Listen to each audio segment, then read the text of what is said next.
Does YouTube TV allow multiple locations? Step 1. Set your home area. When you sign up for YouTube TV, you are required to enter your home zip code. YouTube TV may also ask you to verify your area via your device's location permissions to make sure you get the right local networks for your location. Step 2. Family sharing setup. The Family Manager can invite up to 5 Google accounts to join the family group. Everyone gets their own profile, watch history, and DVR space, but all accounts are tied to the same home area. Step 3.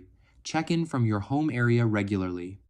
To keep access to your correct local networks, you must use YouTube TV at least once every 3 months from your home area.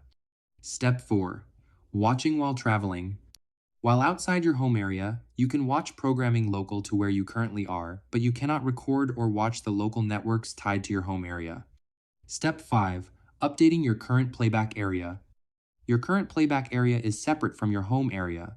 You can update it as many times as you want, but you must physically be in the location you are setting. Step 6.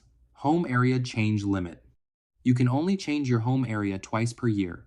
This limit exists to prevent abuse of local channel access and regional sports content. Step 7. Long-term stay in a new location. If someone lives in another house full-time, YouTube TV often treats that as a separate household. Even when sign-in works, location verification can interrupt playback later. Step 8. No VPNs allowed.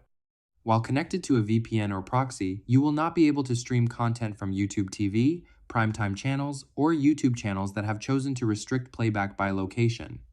Bottom line, YouTube TV is designed for use within a single household, with limited flexibility for short-term travel, but it does not support permanent use across multiple homes.